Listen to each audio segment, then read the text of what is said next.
제6장. 이스라엘 자손이 또 여호와의 목전에 악을 행하였으므로 여호와께서 7년 동안 그들을 미디안의 손에 넘겨주시니 미디안의 손이 이스라엘을 이긴지라.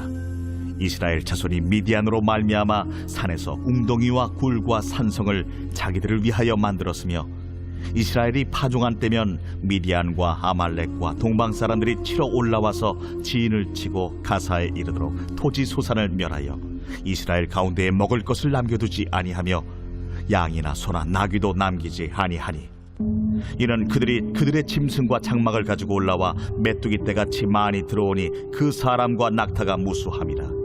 그들이 그 땅에 들어와 멸하려 하니 이스라엘이 미디안으로 말미암아 궁핍함이 심한지라. 이에 이스라엘 자손이 여호와께 부르짖었더라. 이스라엘 자손이 미디안으로 말미암아 여호와께 부르짖었으므로 여호와께서 이스라엘 자손에게 한 선지자를 보내시니 그가 그들에게 이르되 여호와께서 이같이 말씀하시기를 이스라엘의 하나님 내가 너희를 애굽에서 인도하여 내며 너희를 그 종되었던 집에서 나오게 하여 애굽 사람의 손과 너희를 학대하는 모든 자의 손에서 너희를 건져내고 그들을 너희 앞에서 쫓아내고 그 땅을 너희에게 주었으며 내가 또 너희에게 이르기를 나는 너희의 하나님 여호와이니 너희가 거주하는 아모리 사람의 땅의 신들을 두려워하지 말라 하였으나 너희가 내 목소리를 듣지 아니하였느니라 하셨다 하니라. 여호와의 사자가 아비에셀 사람 요아스에게 속한 오브라에 이르러 상수리 나무 아래에 앉으니라. 마침 요아스의 아들 기드온이 미디안 사람에게 알리지 아니하려 하여 밀을 포도주 틀에서 타작하더니 여호와의 사자가 기드온에게 나타나 이르되 큰 용사여 여호와께서 너와 함께 계시도다. 할렐루야. 제자되는 교회 사사기 강의 5번째 시간인데요.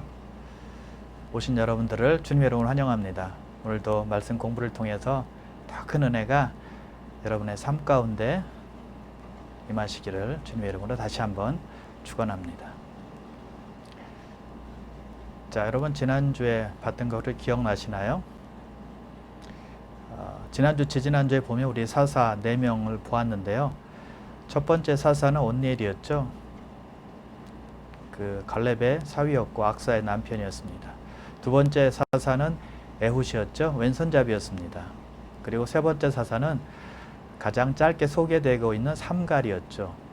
그리고 지난주에 살펴보았던 드보라 여사사였습니다. 자, 오늘은 5번째 사사를 공부해 보도록 하겠습니다. 자, 5번째 사사가 등장하기 전에 또 배경이 있죠. 이스라엘 백성들이 이번에도 역시 여호와의 목전에서 악을 행하게 되었습니다. 그러자 하나님께서 이번에는 미디안 족속에게 7년 동안 그들의 손에 이스라엘 자손들을 넘겨주셨습니다. 상당히 괴로웠던 것 같아요. 남의 나라에 지배하에 있으니 얼마나 힘들었겠습니까? 그래서 오늘 말씀해 보니까 이스라엘 자손들이 산속으로 올라가서 산성을 짓고 또 동굴을 지어서 그곳에서 지냈다라고 말씀하고 있죠. 자기 장막들을 놔두고 산으로 올라가서 그렇게 살 정도였으니 얼마나 삶이 피폐했는지 힘들었는지 괴로웠는지 우리가 쉽게 짐작할 수가 있습니다. 그런데 그것뿐이 아니었습니다. 이스라엘 백성들이 파종을 할 때면 미디안 족속들이 쳐들어오는 겁니다. 그래서 파종한 씨앗이 자라지 못하게 아주 망가뜨려 놓는 겁니다. 그러니 먹을 것이 없게 되는 것이죠.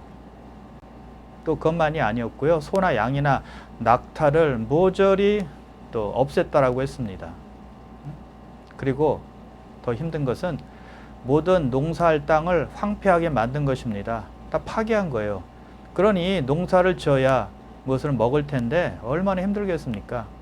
그래서 이스라엘 백성들은 아주 굶주리게 되었습니다. 여러분, 우리 사는 이곳에 전쟁이 일어나서 적군들이 막 폭격을 해서 농사지을 땅을 다 망쳐놓았다면 어떻게 될까요?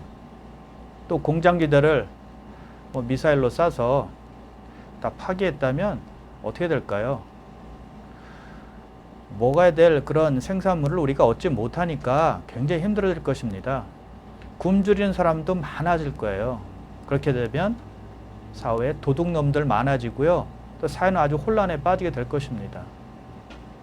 그런 어려움에 봉착해 있었다는 것이죠.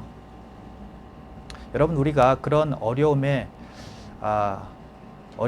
지나지 않았습니까? 아니, 지금도 우리가 경험하고 있는 것이고요.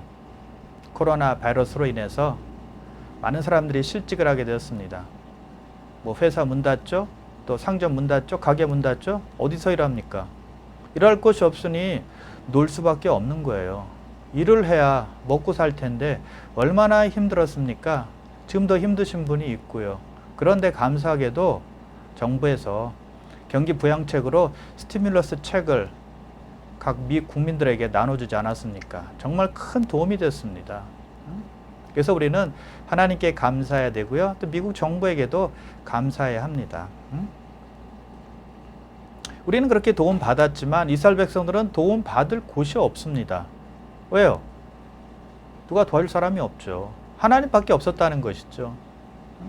그들에게 여호와 하나님이 있다는 것이 얼마나 큰 축복인지 모릅니다. 다 막혀 있습니다. 앞뒤 양옆 다 막혀 있지만 하늘은 열려 있다는 것이죠. 그래서 그들은 하나님을 찾고 하나님께 부르짖게 되었다는 것입니다. 근데 좀 안타까운 것은 좀 전에 외쳤으면 얼마나 좋았을까? 그렇게 악화되기 전에, 불순종하기 전에 하나님을 먼저 찾았더라면 얼마나 좋았을까 하는 아쉬움도 항상 남죠. 항상 하나님은 나중입니다. 제일 나중에 찾아요. 먼저 의지해야 되는데 제일 나중에 힘들면, 다른 것이 안 되면 그때 하나님을 찾게 된다는 것이죠. 우리가 그런 것 같아요. 힘들어야 하나님이 생각이 납니다. 화장실 갈 때와 화장실에서 나올 때와 생각이 다르듯이 말입니다. 여러분, 우리가 화장실 갈 때는 얼마나 절실합니까? 안 가면 안 돼요. 근데 나오면 생각이 달라지죠. 편안하니까요. 절실함이, 간절함이 없어지는 것이죠. 그래서 우리는 내 눈이 원하는 대로, 마음 가는 대로, 편한 대로 그렇게 살게 된다는 것이죠. 우리는요, 여러분, 절박해야 간절해지고 절박해야 하나님을 찾고 절박해야 기도하는 사람들입니다. 그래서 하나님께서 우리들에게 절박함을 허락하시는 것 같아요. 그래서 이스라엘 백성들이 자기 마음대로 살 때 하나님께서 절박함을 허락해 주신 것입니다. 굶주림을 미디안 족속을 통해서 주신 것이죠. 그래서 이스라엘 자손들이 하나님을 찾았고 하나님께 부르짖었다는 것입니다. 그래서 하나님께서, 우리 좋으신 하나님께서 그들의 소리를 들으십니다. 그들이 울부짖을 때, 괴롭다고 힘들다고 배고프다고 외칠 때 하나님께서는 그냥 두고 보시지 않는다는 것이죠. 그들의 소리를, 그들의 기도 소리를 무시하시지 않는다는 것이죠. 들으세요. 여러분, 하나님께서는요, 우리가 어떤 식으로든 하나님께 나오기만 하면 기뻐하세요. 물론 회개해야죠. 잘못한 것 하나님께 용서를 구해야죠. 그렇게만 하고 하나님께 돌아와서 하나님께 간구한다면 하나님께서 우리를 받아주신다는 것이죠. 여러분, 이런 축복이 어디 있습니까? 사람에게 이게 가능합니까? 안 돼요. 하나님한테는 가능하다는 것이죠. 그래서 좋으신 하나님, 그래서 사랑의 하나님, 은혜 하나님, 긍휼의 하나님, 자비의 하나님인 것을 꼭 믿으시기를 주님의 이름으로 축원합니다. 우리에게 바로 그런 좋으신 하나님 계시다는 것이죠. 이번에도 그들의 부르짖음을 주시고 사사를 세우십니다. 그런데 사사를 먼저 세우지 아니하시고 한 선지자를 세우셔서 하나님의 말씀을 그들에게 전해 주십니다. 그것이 8절에서 10절까지 나와 있는 거거든요. 어떤 내용인가 하면 이스라엘 백성들이 애굽 사람들이 종이 되어서 그들에게 학대받았고 많은 고난을 받았습니다. 괴로움을 당하는 거죠. 그래서 하나님께서 불쌍히 여기시고 그들을 애굽에서 끌어내 주셔서 젖과 꿀이 흐르는 가나안 땅으로 인도해 주셨다라고 그들에게 하나님의 은혜를 다시 한번 리마인드 시켜주고 있는 내용입니다. 한 선지자를 통해서 이스라엘 백성들에게 주신 내용이에요. 즉, 하나님은 우리가 하나님께 간구할 때, 괴로워서 주님께 부르짖을 때 꼭 기억하라는 것입니다. 과거에 하나님께서 역사하셨던 일을 잊지 말라는 겁니다. 그 하나님을 잊으면 안 된다는 거예요. 그것을 먼저 우리에게 리마인드 시켜주신다는 것이죠. 그래서 우리가 어려움 처했을 때 우리가 꼭 반드시 해야 될 일은 하나님의 사랑과 은혜를 기억하는 거예요. 우리가 얼마나 큰 도움을 받았는지, 우리가 힘들 때 함께 하셨던 주님을 기억하는 것입니다. 그래서 감사하는 거예요. 그것이 우리에게 꼭 필요하다는 것이죠. 자, 빌립보서 4장 6절인데요.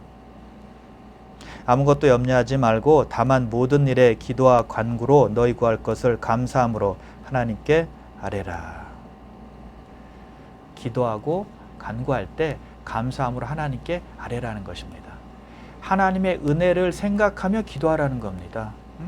과거 역사하셨던 그 하나님을 기억하라는 것이죠. 그 하나님을 바라보며 다시 한번 역사하실 것을 믿고 구하라는 것입니다. 그럼 어떻게 될까요? 그 다음 절에 성경은 이렇게 놀라운 말씀을 우리에게 해주고 있습니다. 그리하면 모든 지각에 뛰어난 하나님의 평강이 그리스도 예수 안에서 너희 마음과 생각을 지키시리라. 할렐루야. 우리가 어려움 당할 때, 괴로울 때 하나님을 생각하고 과거에 도우셨던 놀라우신 하나님의 이름을 찬양하며 그의 은혜에 감사하며 기도하면, 간구하면 하나님께서 예수 그리스도 안에서 우리의 마음과 생각을 지켜주신다라고 말씀하고 있다는 것이죠. 평안으로 이끌어 주신다는 거예요. 여러분, 이것보다 더 큰 축복이 어디 있습니까? 앞날이 캄캄할 때가 있습니다. 내일 일을 알지 못하는, 정말 기대할 수 없는 그런 상황에 우리가 처할 때가 있거든요. 그때 우리가 하나님 붙들고 하나님께서 나에게 역사하시고 함께 하셨던 그 하나님을 기억하며 감사함으로 기도할 때 하나님께서 내 마음에 평강을 허락해 주신다는 것입니다. 그럼 우리가 두렵고 불안해할 때 평강은요, 정말 꿀처럼 단 겁니다. 사람이 평강하지 않으면 계속 불안해하면 살 수가 없어요. 병이 오죠. 잠 못 이루죠. 못 산다고요. 근데 제일 먼저 우리에게 필요한 것이 무엇인지 아시고 우리가 하나님께 간구할 때 감사함으로 하나님의 은혜를 기억하며 하나님께 나아갈 때 하나님께서 우리에게 평안을 허락해 주신다는 걸 믿으시기를 주님의 이름으로 축원합니다. 그리고 사사를 부르시는 장면이 나옵니다. 이번에 부르는 사사는 기드온입니다. 여호와의 사자가 오브라라는 곳으로 기드온을 찾아옵니다. 오브라는 기드온의 고향이죠. 기드온이 사는 곳이죠. 자, 근데 여러분, 여호와의 사자가 언제 기드온을 찾아왔을까요? 오늘 본문에 보니까 기드온이 밀 타작을 하고 있을 때 찾아왔다라고 말씀하고 있습니다. 보통 밀 타작은요, 산 꼭대기 바람이 잘 부는 곳에서 밀 타작을 했습니다. 그래야 바람에 의해서 겨가 다 날아갈 수 있기 때문이었습니다. 그런데 기드온은 밀 타작을 포도주 틀에서 하고 있다라고 지금 말하고 있죠. 이것은 정상적인 것이 아닙니다. 왜 기드온은 포도주 틀에서 밀 타작을 하고 있었을까요? 기드온 사람들이 무서워서 그런 것입니다. 들킬까 봐서 그런 겁니다. 들키면 다 곡식을 빼앗기니까요. 그래서 숨어서 한 겁니다. 얼마나 비참한 삶이었는지, 얼마나 눈치 보며 사는 삶이었는지 쉽게 짐작이 갑니다. 자, 그런데 여러분, 하나님께서 기드온을 언제 부르셨다고요? 밀 타작을 할 때 부르셨다라고 말씀하고 있죠. 즉, 그가 자기 삶에서 열심히 일할 때, 성실하게 일할 때 하나님께서 그를 찾아가셔서 부르셨다는 것이죠. 소망 주셨다는 것이죠. 여러분, 다윗은 언제 부르심을 받았을까요? 자기 장인 이드로의 양떼를 칠 때 부르심 받았습니다. 다윗은요, 다윗도 역시 자기 아버지 이새의 양들을 칠 때 그때 부르심 받았습니다. 여러분, 엘리사는 언제 부르심 받았는지 아세요? 소를 몰며 밭을 갈 때 부르심 받았어요. 예수님의 제자들은 언제 부르심 받았을까요? 갈릴리 바닷가에서 그물로 물고기를 잡고 그물을 씻고 그물을 수선할 때 예수님으로부터 부르심 받았다는 것이죠. 사도 바울은요, 사도 바울은 예수 믿는 사람들을 잡아서 감옥에 넣으려고 다마스커스로 갈 때 그때 부르심 받았습니다. 그때 부활하신 예수님을 만나게 되지 않습니까? 물론 바울은 나쁜 일을 열심히 할 때 그때 부르심 받은 건데요. 그때 바울은요, 그것이 자기의 일이었습니다. 왜냐? 유대교를 아주 신봉했거든요. 자기가 해야 될 일을 최선을 다해서 하고 있을 때 부르심 받은 거예요. 자, 제가 지금 말씀드린 이 신앙의 선배들의 부르심은 언제였을까요? 전부 다 자기 일에 최선을 다해서 일할 때 부르심 받았다는 것이죠. 여러분, 하나님께서 우리를 부르시며 사명 주실 때도 역시 우리가 열심히 세상에서 일하고 있을 때가 아닐까요? 우리 할 일을 열심히 할 때 부르신다는 것입니다. 게으르게 놀며 살 때 그때 부르시는 게 아니라 우리의 맡은 바를 열심히 일할 때 그때 하나님께서 부르신다는 거예요. 하나님은 자기 일에도 게으르지 않고 열심인 사람을 보시고 일을 맡기신다는 것입니다. 사랑하셔서 찾아오신다는 거예요. 아껴주신다는 것입니다. 일을 주신다는 것이죠. 하나님만 잘 믿으면 돼. 하나님만 잘 섬기면 되는 거야. 뭐 세상에서야 뭐 좀 대충 하면 되지. 어차피 천국 갈 건데 뭐. 세상 일은 좀 그냥 등한시해도 돼. 게을러도 돼. 이렇게 생각하면 안 된다는 것입니다. 일터든 가정이든 내가 있는 그곳이 바로 하나님 앞에서 내가 사는 것이다라고 생각하며 살아야 되고 신앙생활 해야 된다는 것이죠. 이런 사람을 하나님께서 기뻐하십니다. 이런 사람을 하나님께서 더욱더 사랑해 주시는 거예요. 더욱더 힘주시고 더욱더 강건함도 허락해 주십니다. 우리는 교회에서만 크리스찬이라 세상 속에서도 크리스찬이 돼야 된다는 것이죠. 교회에서만 예수님의 제자로 사는 것이 아니라 세상 속에서도 예수님의 제자로 살아야 된다는 것이죠. 그런데 교회 안에서만 크리스찬인 사람이 얼마나 많은지요.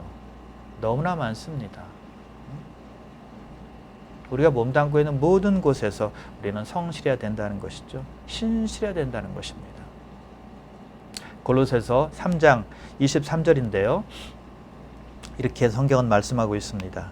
무슨 일 하든지 마음을 다하여 주께 하듯 하고 사람에게 하듯 하지 말라. 모든 일을 주님을 위해서 하듯 하라는 것입니다. 하나님께서 지금 내 앞에 계시다는 생각을 가지고 살라는 거예요. 코람 데오의 신앙을 가지고 살라는 것이죠. 하나님 면전 앞에 내가 서 있다. 하나님 면전 앞에서 내가 일하고 있다. 하나님 면전 앞에서 내가 지금 가정생활하고 있다. 일터에서 일하고 있다. 라고 생각하고 살라는 것이죠. 여러분, 그런 생각을 하고 살 때 우리가 좀 더 거룩해지지 않겠습니까? 좀 더 최선을 다하게 되고 좀 더 신실하게 되고 좀 더 정직하게 되고 좀 더 최선을 다하는 삶을 살게 될 것입니다. 제가 중학교 다닐 때 한 선생님이 기억이 납니다. 이 선생님이 우리에게 가르쳐 주신 말이 있었어요. 최선이란 말입니다. 공부뿐만이 아니라 모든 일에서 너희가 해야 될 일에 최선을 다하라라는 말씀이었죠. 그게 늘 기억이 나요. 학생이니까 공부만 열심히 하면 된다가 아니었다는 것이죠. 집안에서 자녀들의 입장에서 또 최선을 다해서 살라라고 말씀하셨죠. 그래서 그 선생님 앞에만 가면 우리가 쫄병이 상사에게 경례를 하며 인사를 하듯이 최선 이렇게 하며 인사를 했던 그런 기억이 있습니다. 여러분, 우리 삶에서도 하나님께서 그것을 원하시는 것 같아요. 하나님을 섬기듯 일상에서도 최선을 다해서 살라는 것이죠. 성실하라는 것입니다. 정직하라는 것입니다. 세상 사람들에게 신실하라는 것이죠. 그렇게 기도원이 최선을 다할 때 부르심을 받았다는 거 우리는 기억해야 합니다. 그러므로 여러분, 하나님을 섬기듯 여러분의 일상 속에서 최선을 다해서 더 성실하게, 신실하게, 정직하게 살아가는 주님의 귀한 백성들 다 되시기를 주님의 이름으로 축원합니다. 기도하겠습니다. 하나님 아버지, 오늘 기도원을 부르는 모습을 보면서 우리가 세상에서 얼마나 정직하며 성실하게 살아야 되는지를 보았습니다. 기도원을 부르실 때 어떤 특별한 일을 하고 있을 때 그를 부르신 것이 아니라 그가 일할 때 자기가 해야 될 일을 성실하게 행할 때 그때 부르신 것을 볼 수가 있습니다. 하나님, 우리도 우리 삶에서 있는 곳에서 가정이면 가정, 또 일터면 일터, 어디에 있든지 최선을 다해서 우리가 해야 될 일을 게으르지 말고 행하는 우리 모두가 될 수 있도록 인도해 주시옵소서. 그래서 빛과 소금의 역할을 잘 감당하는 사람들 될 수 있도록 축복하여 주시옵소서. 믿음의 공동체뿐만이 아니라 세상 어느 곳에 우리가 가든지 속해 있든지 그 안에서 성실히 행하는 하나님의 백성 다 될 수 있도록 인도하시고 역사하여 주시옵소서. 감사드리오며 예수님의 이름으로 기도드리옵나이다. 아멘.